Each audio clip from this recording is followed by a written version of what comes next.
Hi, we're Joel and Lia, and this video is things that Americans do that they don't realise makes obviously American to non-Americans. There's probably a more succinct title than that, but that's the gist. That's basically the gist of it. Okay, so they might be doing these things subconsciously. They might actually be aware that they're doing these things. Yeah. We're just going to go through them. And it's not right or wrong. It's not wrong to be obviously American. It's just if you want to know how we go, oh, they're American. Yeah. This is how we know. As Shakespeare said, for there is nothing neither right nor wrong, but thinking makes it so. Do you know what I mean? That was stunning. It's true, and I mean, you can apply that to many things. It's not right or wrong to drink Diet Coke, but thinking makes it so. Exactly, and I think it's so right. Yes, I think it's wrong. Yeah. But we just thinking makes it so. So there you go, guys. Here are some of the things that Americans do that rightly or wrongly make alarm the others that they're American. Yeah. Number 1. Talking too loudly. Oh yeah, me and my family were eating out in a restaurant and we sat down. My dad got there before us because me and my mum were shopping, and we got there and he was like, the table over there are insufferably loud, and it was this family and they were just talking so loud, and then the table on the other side, just in a restaurant. America or England? In America. Oh, okay.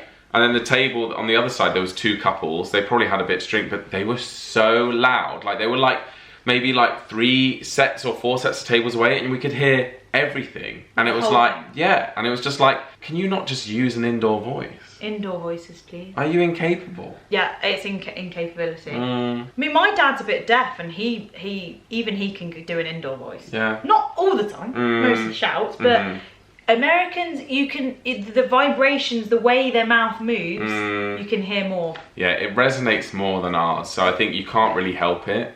Do they sort of hear out for your table and go, are they the mouse house? I can't hear anything. I don't think they do. I gave them evils though. I could make eye contact with one of the women and I just looked at her and was like, and then you could see like she like then looked at her because she annoyed me that much, and I was like, sorry, I'm in the right here. I'm right, it's not even thinking it makes it so. I'm right, you're wrong. That is so funny. Yeah. I think what would be really good would be to hear the intricacies of their conversation and then just leave and be like, this is what I would do. Yeah. And just pass them a note being like, dump him. Yeah. Anyway. Right, the next one. Oh, it's sort of linked to the first, but it's sharing their innermost thoughts, but loudly. So it's like, they've just sort of leaned into their friend and they're like, I'm really down at the moment. And you're like, wow, okay. Okay, I thought that'd be a private conversation, but okay. Yeah. For me, that wouldn't even be a conversation. No. I'd just think it. No. Yeah, you suffer in silence. Suffer in silence. So the next one is, you can tell you're American if you wait to be seated at a restaurant. Now I don't fully agree with this, but this example is saying when they're in Paris, like you just walk into a restaurant and you choose a seat and then they come and serve you. Okay. We do that in pubs, but I feel like if we go to a restaurant in the UK, you do wait for a seat. I would agree, yeah. There's more and more places where you just have to wait to be seated. Although I've never seated ourselves in America, ever. Never. Ever, ever. And do you know one thing that I noticed when we were in America is that Americans are happy to wait for a table. If they're like, oh, the wait's an hour, there's a queue of Americans sat outside waiting an hour to wait for a table, they're like, sure. And we're like, no way. If it's a wait over 15 minutes, we're not waiting. And I think Brits just do not wait. Wow, they've got patience. Imagine waiting for when I went with my parents again, we went to Cheesecake Factory, we waited for 35 minutes and that felt like an eternity. Yeah. And I was like, it's not worth it. I don't want to sit here waiting. I'd rather go somewhere else. But then I love Cheesecake Factory, so it's fine. I can imagine you like being really triggered by 35-minute wait. And rightly so, thinking makes it so. Why should you have to wait? Maybe they just thought, an hour's not that bad. I'd drive an hour for a Starbucks. Yeah. But we're just like, think of all the other things in 1 hour you could do. I think Americans are patient. They have patience. And we've learned they don't like sitting at the bar. See, that's a really good hack. If you're British, happen to be watching, they get to the front of the queue at the line and they're like, oh, it's going to be an hour for, just say your response, I don't mind sitting at the bar. I don't mind bar stools. Yeah, because Americans don't want to sit there. They go, come on through. Yeah. And the question where they're like, where would you like to sit? And you're like, I don't care, just anywhere. But it's because Americans go, I want a booth, or I want by the window, or I want outside or inside. Whereas we're just like, just anywhere. Just a table and a chair and we'll be fine. Yeah, I'm like, I don't care if the table's this high, that high, the chair, I don't even, floor. Yeah. Floor. Whereas I think Americans are more particular about where they want to eat, how they want it done, and I think that's a nice thing. And they're prepared to wait over an hour for that.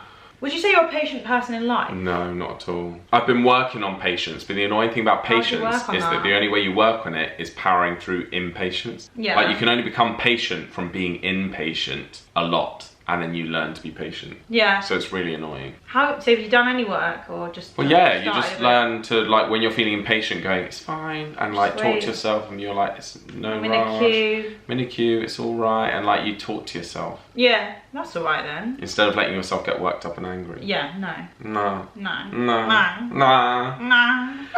The next one is saying which state they're from. This is so the done thing. Yeah.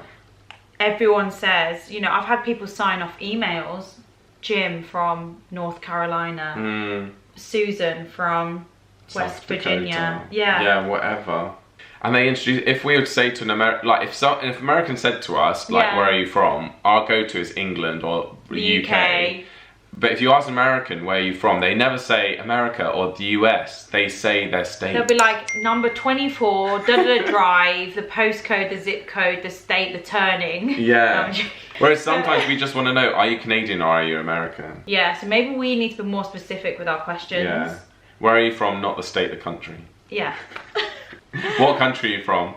Yeah, what country are you from? And weirdly, I think Americans don't get offended if we mistake them as Canadians, but Canadians get very offended if we mistake them for Americans. It's just such a huge culture shift, isn't it? Yeah. Well, they feel. I would say they're not that different. Just a bit more sarcastic. Yeah. Canadians are a bit more like, they're like a cross between Brits and English. Yeah, and America. Britain, yeah. Why did I say Britain and English? Brits and English. I said I meant American and English, you know what I mean. Okay. Yeah. So, what's the next one? Talking to strangers? Yeah, well, all of this could be bunched into one. Talking to baristas or cashiers and strangers in general. Yeah. Americans are just so friendly that they'll go into deep conversations with, like, a person scanning your food at the supermarket. And that's lovely, and that's so nice. And if you're a cashier, if I'm a cashier and someone's chatting to me and the next person's another conversation, before I know it, an 8-hour shift might go really quickly. So I think that's really good for both parties in a way, for like social interaction and stuff. But let me tell you something. The most jarring thing happened when we were in America. We'd handed back the car and I encountered my first rude American. I had rude, sassy, attitude, sarcastic little piece of work, yeah? She was a piece of work. And I wasn't ready for it because everyone's been so nice. And I was like, excuse me, where do you order the drinks? And she went, over there, where the huge sign in neon says, order here. And I was like, you weren't ready. Oh, you bitch. Oh, you sad, bitch. Sad bitch. And at that moment, I was ready to fight. Yeah. But I didn't. I just turned to Joel and went, oh my God. I know. I was absolutely ready to rip her hair out. Yeah. I was just like... That she was like so also a bit gothic, like not that this adds to the story, but she had an attitude. Yeah. She was probably having a rubbish day, or maybe she was just a bitch day in, day out. Maybe she just doesn't belong in America. Maybe she needs a job over here. Yeah, she'd fit in the UK. Get her to East London right now. I feel like if that had happened to you in the UK, you would have then laughed and been like, oh yeah. Yeah. But because it happened in America, the land of the polite, you were like...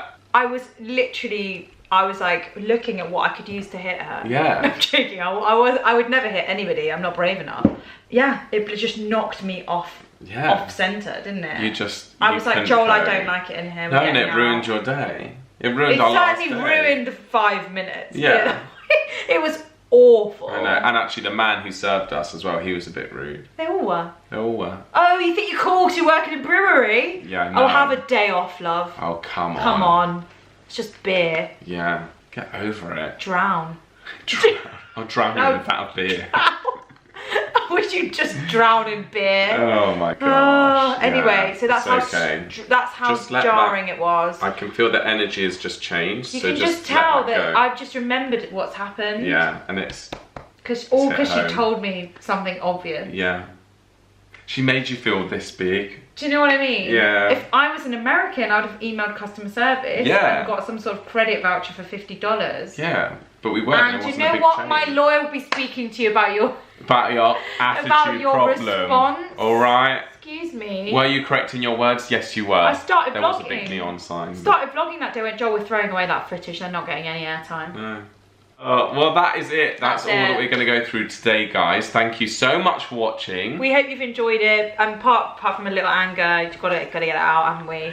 Yeah. Please do subscribe. We post videos thrice weekly. weekly. We've also got memberships if you'd like behind the scenes bonus unfiltered Joel and Lia. Yeah. Although I'd say that was slightly unfiltered for me. That was quite. That was very members. I can't believe Very I spoke members like that only. publicly, you know. Oh, it's not fine. the kind of thing I want to be showing on the internet. No, but you give them a taster for the real Lia. That's a taste of the real Lia hats, which you can find on the bonus members. Yeah, it's 99 cents per month. We've got the cheapest memberships of any YouTuber on the platform. If this video's entertained you, please be free to have a look at the super thanks, where you can get your comment to show up with big colourful colours because you've put a little dollar behind it or something.